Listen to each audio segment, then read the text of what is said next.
오늘 하이델베르크 66문답은요, 성례에 대해서 말을 하고 있습니다.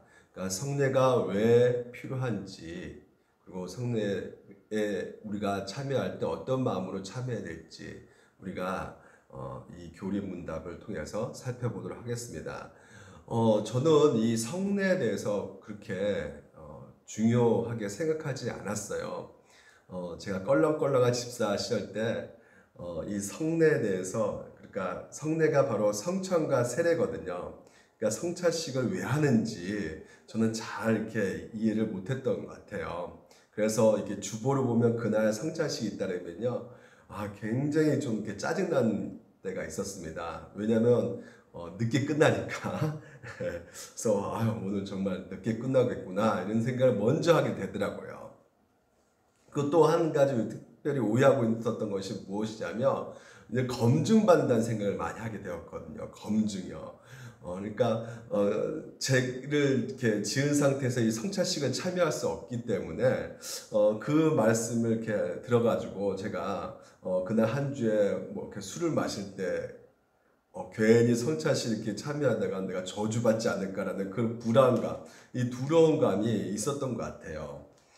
그래서 이 성찬식에 제가 굉장히 좀 이렇게 오해하고 있었던 부분들이, 실제로 교회마다 보게 되면 성찬식 이용해서 성도를 이렇게 위협하고 이게 검증하기도 한다고 하더라고요.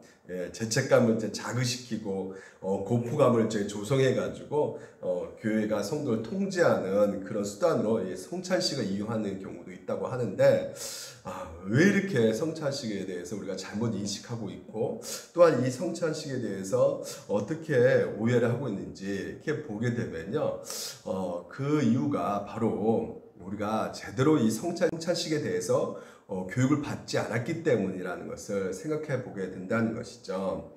대개 사람들이요, 이 성찬식, 포도주, 떡 뭐 이렇게 하잖아요. 그러면 굉장히 이게 귀찮단 말이죠.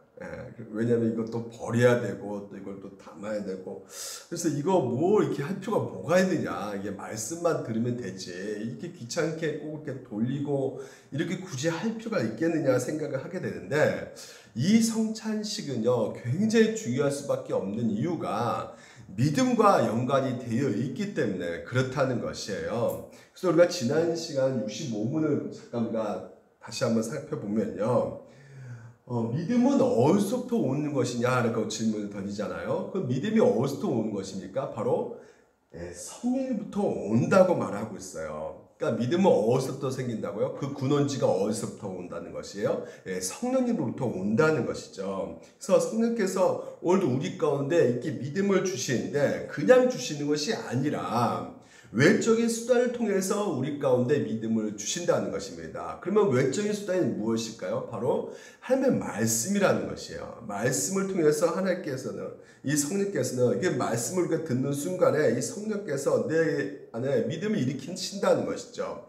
그래서 우리가 지난 시간에 살펴보았던 것이 고넬료도 그렇고요, 바울도 이 구원받았을 때 예수 그리스도 그 복음을 먼저 말씀을 듣게 하나님께서는 하셨다는 것이죠. 그래서 그 말씀을 들을 때 내가 이렇게 구원받았구나, 나 같은 죄인을 하나님께서 이렇게 사랑하시구나, 그래서 이분이 얼마나 신실하신 분이신가 라는 것을 알게 되었을 때 우리의 구원은 절대 흔들리지 않을 거야, 하나님께서 날 끝까지 지켜주실 거야, 그런 믿음이 계속해서 생기게 된다는 것이야. 이 모든 것을 누가 하신다는 것이야? 바로 이 성령 하나님께서 듣는 자들의 그 마음에 들어가셔서 은혜와 자비를 베푸심으로 믿음을 우리 가운데 일으키신다는 것입니다. 결국은 이 설교, 복음 설교를 통해서 하나님께서는 우리 가운데 찾아오시고 만나 주신다는 것이죠. 그러니까 여러분, 이 말씀 듣는 시간, 설교 시간, 우리가 우습게 생각하면 절대 안 되는 것이에요. 가볍게 생각해서는 안 된다는 것이죠. 우리가 지금 이제 밴드로 이렇게 들려주고 있지만요, 여러분, 이 밴드 듣는 이 시간 유튜브로 이렇게 생각하면 안 된단 말이에요.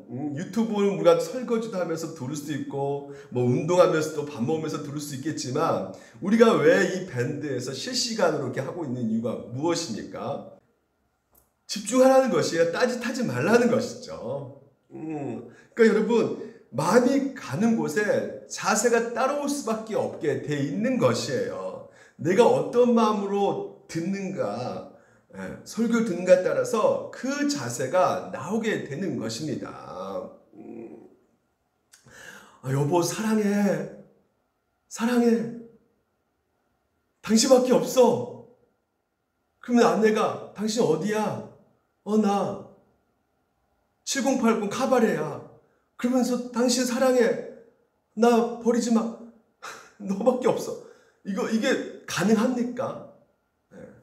이게 진짜 사랑하는 것이에요. 그 마음의 중심에 진짜 아내를 사랑하는 마음이 있습니까? 있으면, 사랑하는 마음이 있으면 카바레를 가지 못한단 말이죠. 그렇지 않습니까?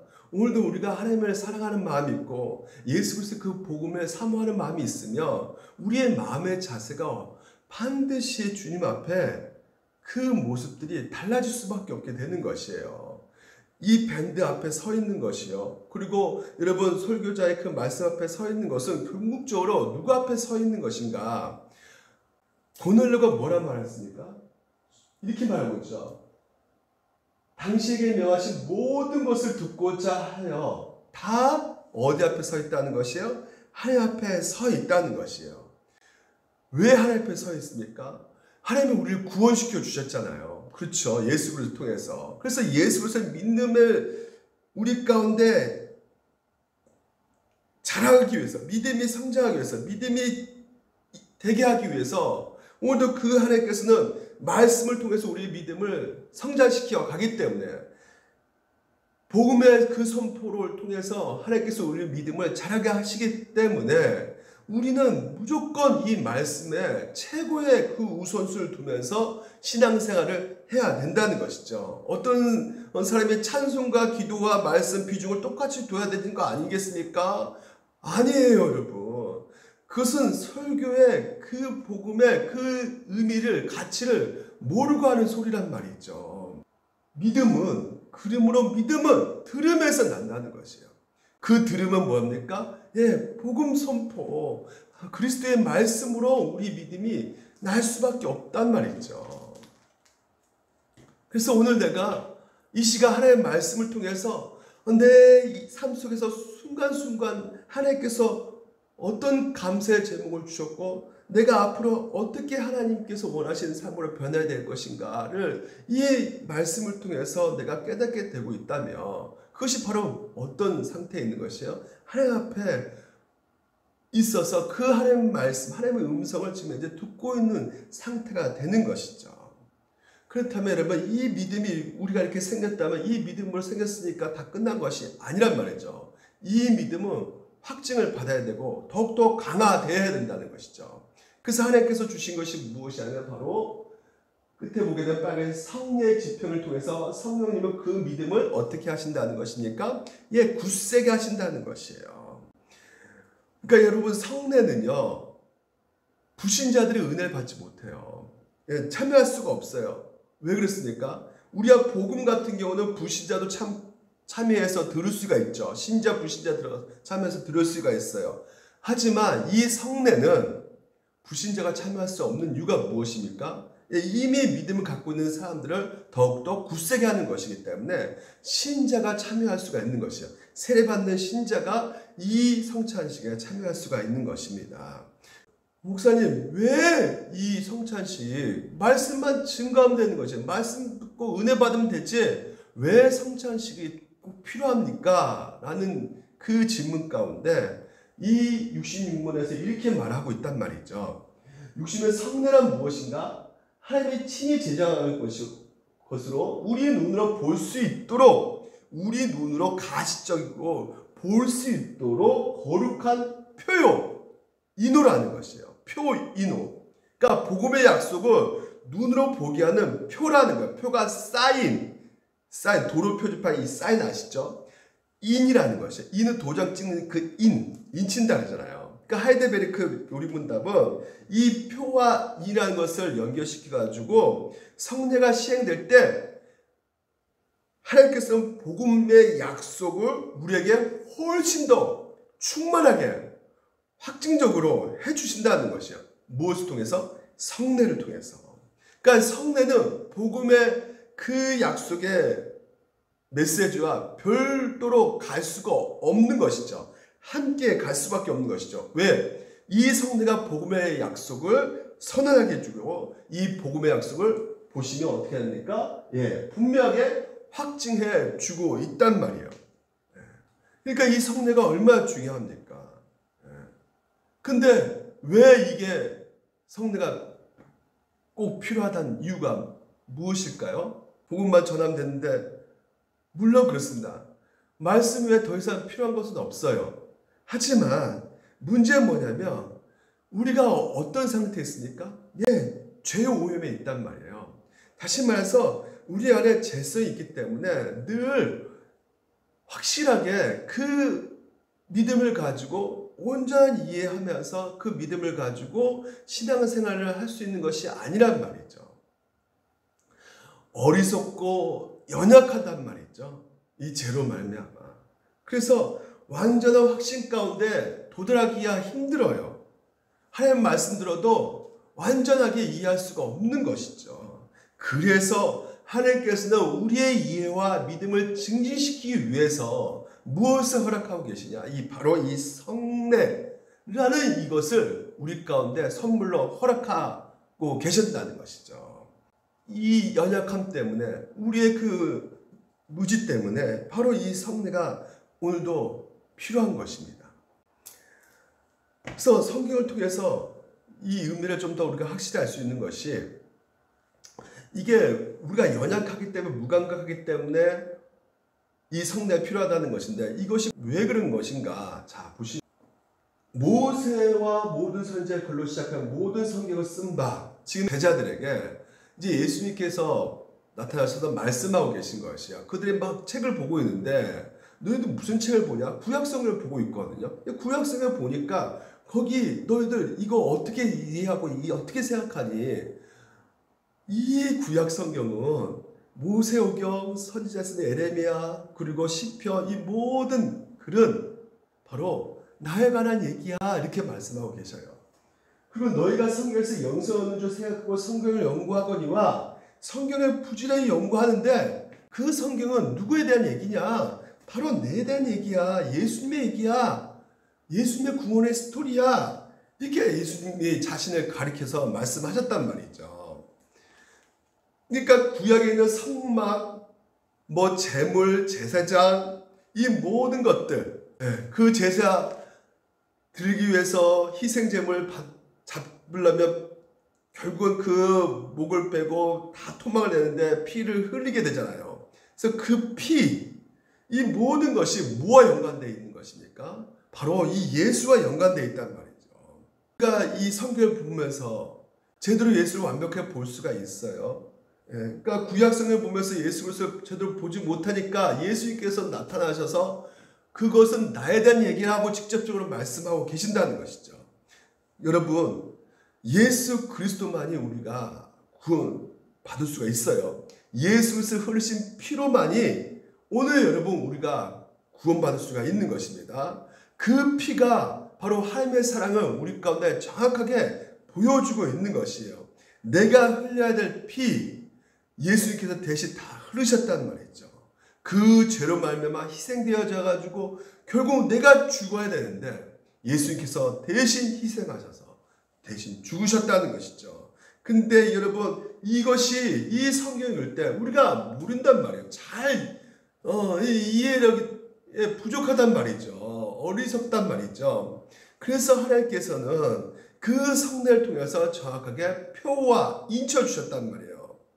무감각하고 연약하기 때문에 알 수 없기 때문에 그것을 통해서 확증시켜 주시고 계신다는 것이죠. 너가 구원받을 수 있었던 것은 바로 흘려셨던 그 피, 예수 그리스도 피 때문에 너가 구원받은 것이야. 그 십자가의 구속, 십자가의 사건으로 인해서 너가 다시 살게 된 것이야 라는 것을 이 성찬식을 통해서 하나님께서는 확실하게 더욱더 확진시키면서 알려주고 계신다는 것입니다. 결국은 예수 그리스도를 우리 가운데 알려주고 계시는 것이죠. 복음 선포가 뭡니까? 예수 그리스도를 알려주는 거잖아요. 예수님께서 우리 가운데 행하신 것들을 알려주는 것이 바로 이 복음 선포 아니겠습니까? 자, 보십시오. 히브리서에서 이렇게 말합니다. 이 장막이 현재까지 비우니 이에 따라 드리는 예물과 제사를 섬긴 자를 그 양심상 온전하게 할 수 없나니 이런 것은 먹고 마시는 것과 여러 가지 씻는 것과 함께 육체의 예법일 뿐이며 계획할 때까지 맡겨둔 것이라. 그렇죠. 구약에는 먹고 마시고 여러 가지로 씻는 것, 그리고 재물 드리고 예물 드리고 제사 섬기는 것, 이 모든 것들이 개혁할 때까지 뭡니까? 예수 그리스도 구속할 때까지, 그때까지 계속해서 이스라엘 사람들, 유대인들은 양 잡고 그 양 잡아가지고 그 피를 담아서 지성소 휘장을 열고 들어가서 피를 뿌리고 법궤 이렇게 했단 말이에요. 근데 이젠 예수 그리스도 오셔가지고 장래 좋은 일의 대제사장으로 오사 손을 짓지 아니한 곧 이 창조에 속하지 아니한 더 크고 온전한 장막으로 말미암아 염소와 이제는 송아지 필요하지 아니하고 오직 뭐로 했다고요? 예수 그리스도 자기 피로, 예수님께서 십자가에 그 흘리신 그 피로 영원한 속죄를 다 이루셨단 말이죠. 그래서 단번에 성소에 우리가 이제는 들어가게 되었다라고 말씀하고 있는 것이에요. 염소 황소의 피와 피 암송아지의 죄를 부정한 자에게 뿌려 그 육체를 정결하여 거룩하게 하거든. 구약에 그랬죠. 성막을 짓고 거기서 제사 드릴 때 그렇게 했단 말이야. 그 백성들의 죄를 다 이 희생제물에 안수해가지고 희생제물이 대신 양 염소 대신 죽었단 말이죠. 그런데 이제는 하물며 그렇게 해가지고 이스라엘 백성들이 거룩히 여김 받았는데, 제가 사함 받았는데, 하물 여호와신 성령을 말미암아 흠없는 자기를 하나님께 드린 그리스도 피가 어찌 너의 양심을 죽을 행실에서 깨끗하게 하고 살아계신 하나님을 섬기게 하지 못하겠느냐. 그로 말미암아 그는 새 언약의 중보자시니 이는 첫 언약 때 범한 죄에서, 첫 언약 때 범한 죄, 아담과 하와가 죄를 지었잖아요. 그 선악과를 따먹지 말되 선악과를 따먹으로 말미암아 모든 사람이 부패되고 제5염 가운데 있게 되었단 말이죠. 이 모든 범죄함 속에서 우리가 속남 있다는 것이에요, 여러분. 그래서 영원한 기업의 약속을 얻게 하나님께서는 하시기 위해서 우리를 예수 그리스도의 피를 흘리게 하셔서 우리를 재속량해 주셨다는 것이죠. 여전히 여러분 우리는 음란하고 여전히 우리가 미움과 시기 악독 분노를 품어내는 그런 자이지만, 그런데도 불구하고 뭐라 그래요? 그 피로 우리를 속량하셨다는 것입니다. 여러분, 우리의 죄의 대가는 결국은 죽음의 문제, 형벌의 문제, 저주의 문제, 진노의 문제만 결국은 이것이 해결된 것이 아니라 예수 그리스도 피가요. S사람의 그 모든 습관까지도 예수 그리스도 피가 해결하셨단 말이에요. 그래서 예배서 5장에 뭐라 말합니까? 그리스도께서 너희를 사랑하신 것 같이 너희도 서로 사랑 가운데 행하라. 그는 우리를 위하여 자신을 버리사 향기로운 제물과 희생제물로 함께 드리셨다는 거예요. 향기로운 제물로 드리셨다는 것이에요. 노아의 홍수, 결국은 이 세상에 죄가 가득해가지고 하나님께서는 이 사람을 만든 것이 너무나 내가 왜 만들었을까 한탄으로 이 땅에 홍수, 근데 이 홍수에 노아를 살리게 하셔가지고 노아가 이제 물이 다 빠지고 나서 이제 하나님 앞에 제사를 드리죠. 제단을 쌓고 제물을 취하여 번제로 제단을 드렸더니 여호와께서 그 향기를 받으시고, 여러분 향기를 받으셨다는 것이요. 여전히 죄 안 짓을 까이들이 또 노아는요, 노아 또 죄를 짓습니다. 부패한 성향이 여전히 있어요. 그럼에도 불구하고 하나님께서는 어떻게 하신다는 것이요? 내가 전에 행한 것 같이 모든 생물을 다시 멸하지 않겠다. 그 증거를 펴주는 것이 바로 무지개 아니겠습니까? 이게 바로 하나님의 구원 스토리, 구속 스토리란 말이죠. 하나님은 오늘도 우리의 죄를 보시고 멸하시는 것이 아니라, 형벌 내리시는 것이 아니라 이제는 내가 좀 더 마음이 넓어져 가지고 너 이제 다시는 내가 너희를 멸하지 않겠다, 용서해 주겠다, 내가 관용이 넓은 사람이야, 이러신 것이 아니라 오직 예수 그리스도의 향기로운 제물로 통해서 이제는 완전히 새 언약, 새롭게, 새 언약이 뭡니까? 이제 내가 하겠다는 거예요. 내가 바꾸겠다는 것입니다. 하나님께서 하시겠다는 것이에요. 예수를 통해서 내가 사랑하고 말 거야. 내가 하겠다는 것이에요. 그래서 우리를 하나님께서는 만들어 가시는 것이에요. 여전히 죄가 있음에도 불구하고 우리를 거룩하고 먹게 계속해서 하나님께서는 만들어가고 있는 것을 이 성례절을 통해서 우리 가운데 보여주고 있는 것이죠. 그러니까 이 사무엘 7장에도 보게 되면 우리가 더욱 뚜렷하게 알 수 있어요. 사무엘 7장에 보게 되면 보십시오. 15절에 내가 네 앞에서 물러나게 한 사울에게서 내 은총을 빼앗은 것처럼 그에게서 빼앗지는 아니하라. 이 다윗이여 범죄를 저지르자요. 그 나다산절을 통해서 제 예언의 말씀을 하시는데 사울 왕이 어떻습니까? 뭐 그렇게 나쁜 짓 한 것 같아요. 예? 아멜렉 진멸하는데 진멸하지 않은 것 뿐이에요. 왜? 하나님 앞에 더 좋은 재물을 드리고 싶어서. 근데 하나님께서 뭐라, 너 내 말 순종하지 않았어. 결국은 내 말 순종하지 않는 것이 나를 버리는 것이야. 하나님께서 이렇게 말씀하셨거든요. 그래서 하나님께서는 사울왕을 버리셨어요. 별로 그렇게 크게 잘못한 것도 아닌데 말씀 버렸다고. 근데 다윗을 한번 보십시오. 다윗은 얼마나 큰 죄를 지었습니까? 자기 간음 살인을 은폐해버리라 그랬어요. 아주 못을 놓는 일입니다. 근데 그런 자를요 어떻게 하시겠습니까? 어떻게 하신다는 거예요? 내 수완이 차서 내 조상들과 함께 누울 때 내가 내 몸에서 내 씨를 내 뒤에 세워 그의 나라를 견고하게 한다는 것이에요. 이 대목지 못한 다윗인데요, 왜 하나님께서는 지금 현재 이 다윗을 그럼에도 불구하고 포기하지 않고 버리지 않고 그냥 채찍으로 징계한다고. 그 이유가 무엇입니까? 바로 내 씨를 내 뒤에서, 내 씨가 누굽니까? 내 씨가 바로 예수 그리스도 아니겠습니까?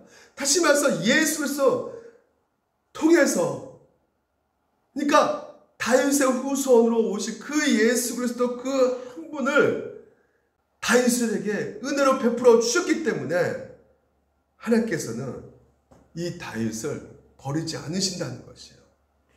하나님의 은혜를 거두지 않는 그 이유는 바로 예수 그리스도 피.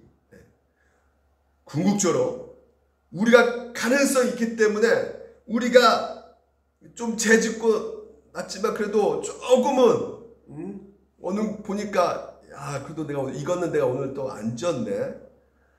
내가 옛날엔 돈만 이렇게 사랑했는데, 그리고 돈 벌려고 열심히 다녔는데 내가 어느 순간 내가 교회에 나와서 좀 예보 좀 드리네. 내가 옛날에 성질이 그렇게 못됐는데 성질이 어느 정도 이렇게 좀 차분해졌네. 좀 내가 이렇게 좋은 모습 때문에, 내가 어느 정도 가능성이 있기 때문에 하나님께서 이 다윗을 구원하신 것이 아니라 피란 말이에요. 피. 하나님이 우리를 가능성 보고 하나님께서 우리를 구속하신 것이 아니라 예수 그리스도 피만 보셨단 말이에요. 그러니까 만세전부터 우리에게 발라놓은 그 예수 그리스도 피를 보시고 어떻게 하신다는 것입니까? 반드시 너를 살려내고 말 거야. 너를 구원해내고 말 거야. 이렇게 하나님께서는 끝까지 빌립보서 말하지 않습니까? 너희 안에 착한 일을 시작하시니까 그리스도 예수 날까지 이루실 줄을 우리는 확신하노라. 아멘? 그렇습니다. 하나님이 우리를 사랑하신 이유는 내가 말씀도 좀 더 잘 읽고 나 이해력이 좀 더 풍부해서 묵상도 잘하고 이것 때문에 하는 것이 아니라 왜 나를 사랑하시느냐? 뭐예요?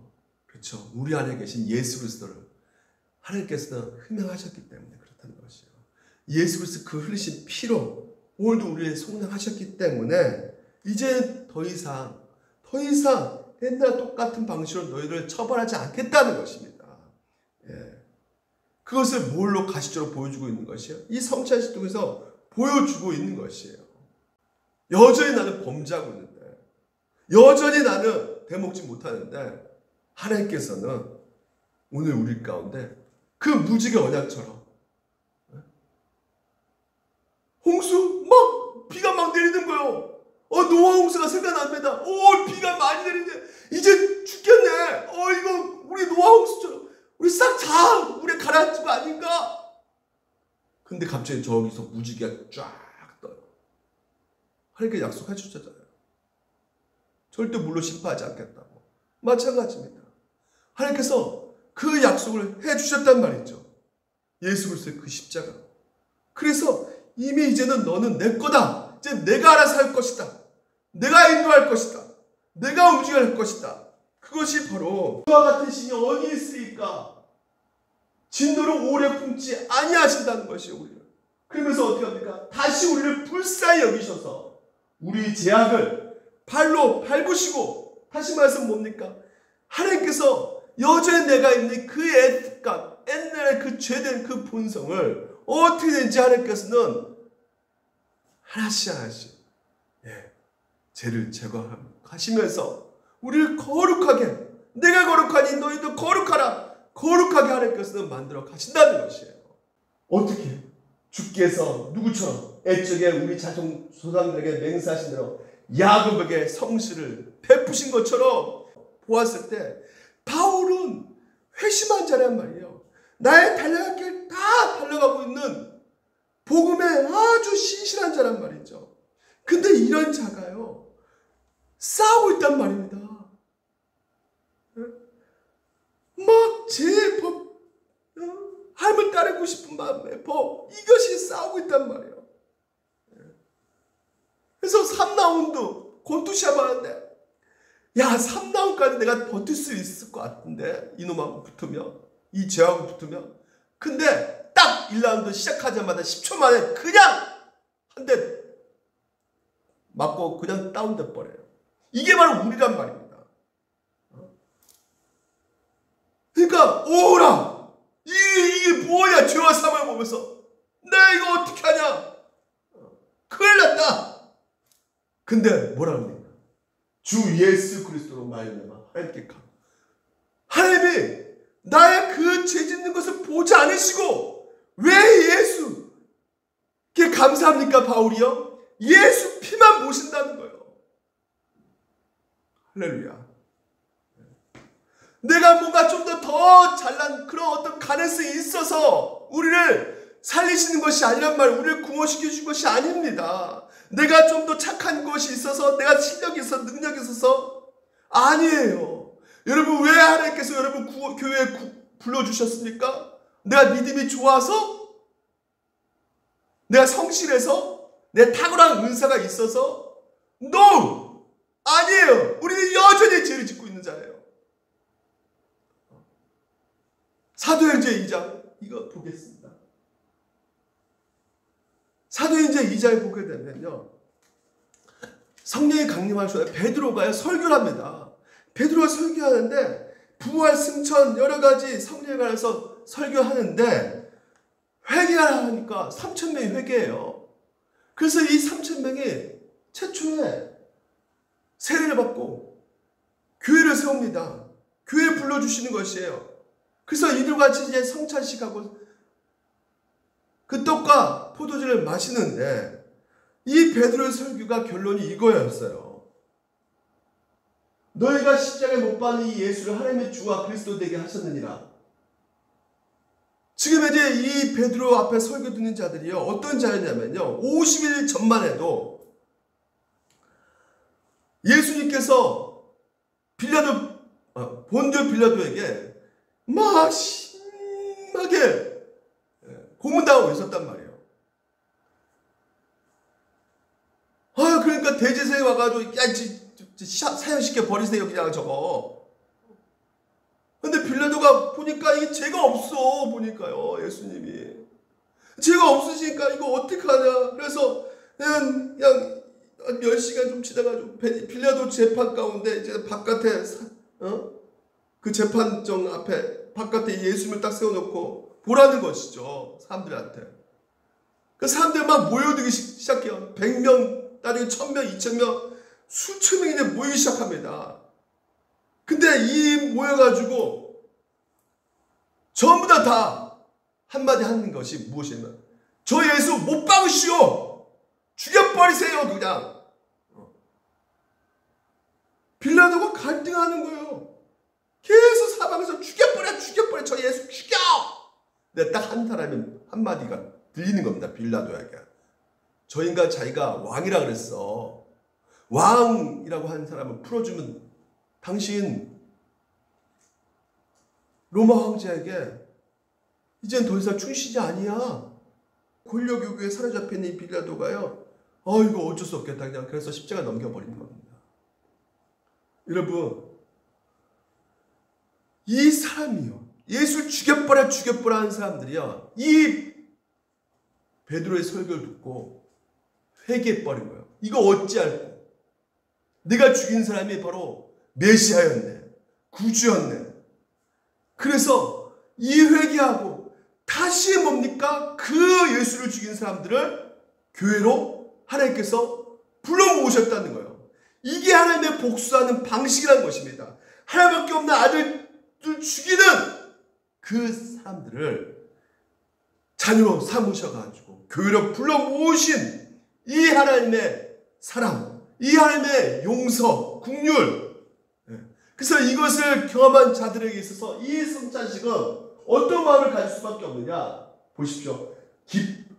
날마다 마음을 같이하여 성전에 모이기를 힘쓰고 집에서 떡을 떼며 기쁨과, 나 사업이 잘 됐네, 병 고쳤네, 그런 기쁨이 아니란 말이에요.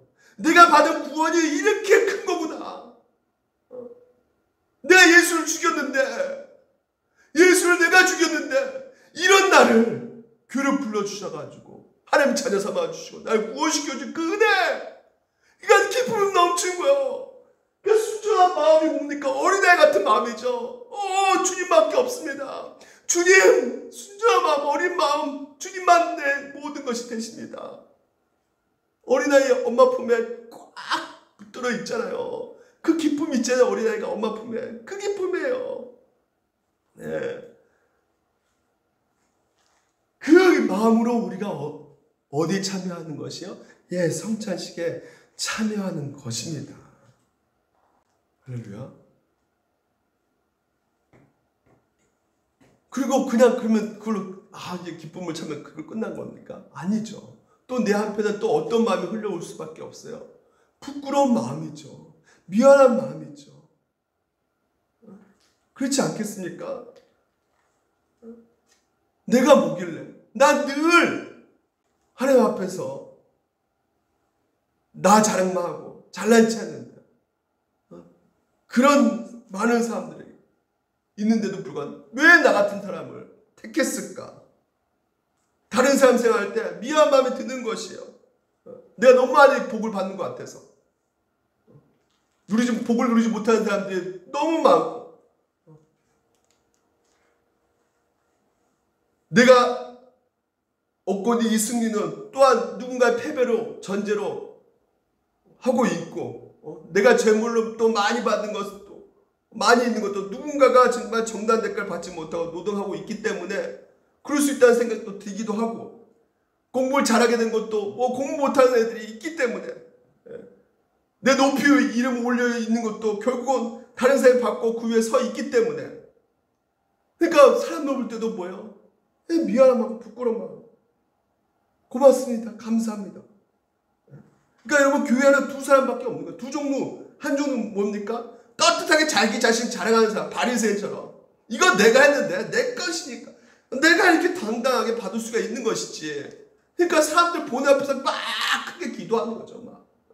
왜 자기 자랑하려고. 하지만 또 어떤 사람이 있습니까? 너무나 부끄러워서, 너무나 미안해서 골방에 숨어서 기도한단 말이에요. 어디서 내가 이렇게 큰 헌금했어, 내 이름 올려줘, 내가 이렇게 헌금했다고.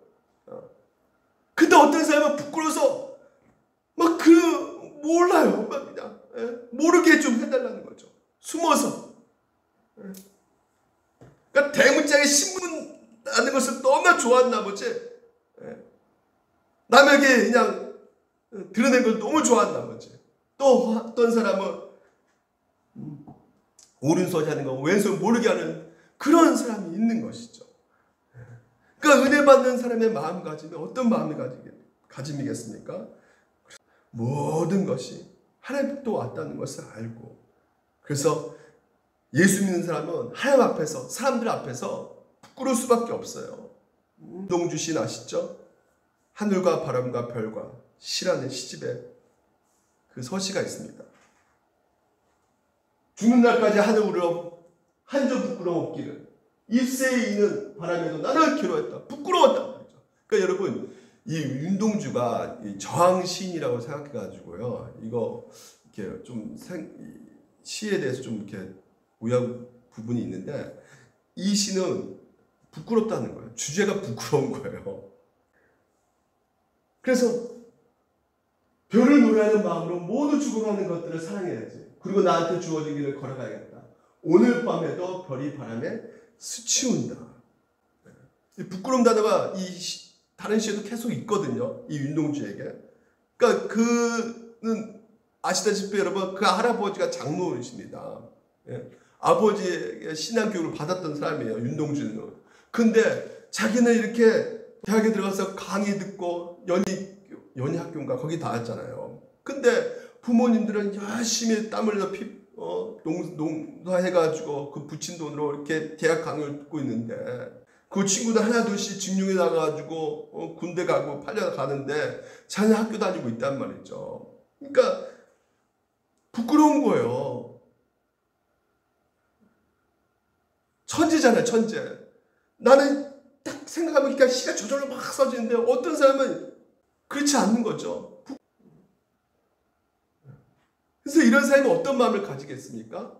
바로 별을 노래하는 마음으로 모든 죽어가는 것들을 사랑해야지.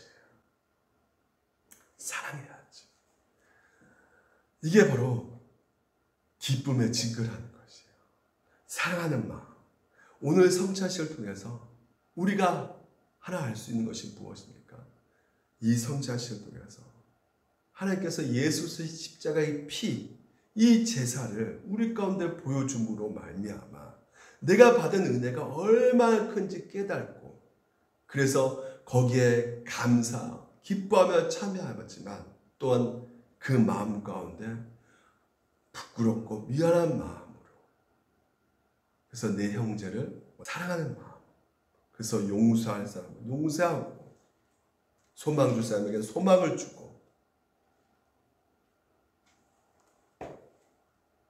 그 성찬식, 오늘도 하이데베리크 요리분담을 통해서 우리 가운데 소개되어지고 있는 것입니다.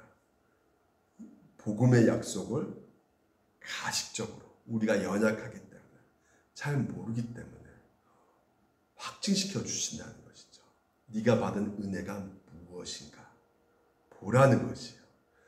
예수님 흘리신 피와 그 살을, 찢어진 그 살을 떼어 먹음으로 말미암아 내가 받은 은혜가 얼마나 큰지 알고, 그래서 감사하며 기뻐하며 순전한 마음으로, 그렇지 예수밖에 없구나, 끝까지 주님만을 의지해야겠다 라는 그 마음을 가지고 우리가 성찬식에 참여하게 되는 것입니다. 한 주 동안 여러분, 우리가 고난주간을 보내게 됩니다. 마찬가지입니다.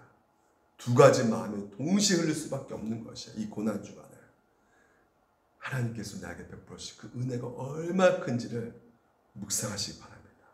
또 한쪽에는 뭐가 흘릴 수밖에 없어요? 그렇죠.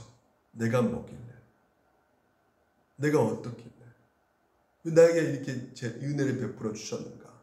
그래서 그 감사함으로 별을 노래하는 마음으로 죽기까지 죽어가는 형제들을 사랑하는 그 사랑을 베푸는 삶이 그 고난주간을 같이 흘러가는 것입니다. 여러분, 그런 한 주간 되시기를 주님으로 축원드립니다. 기도하겠습니다. 하나님 아버지 감사합니다. 오늘도 우리가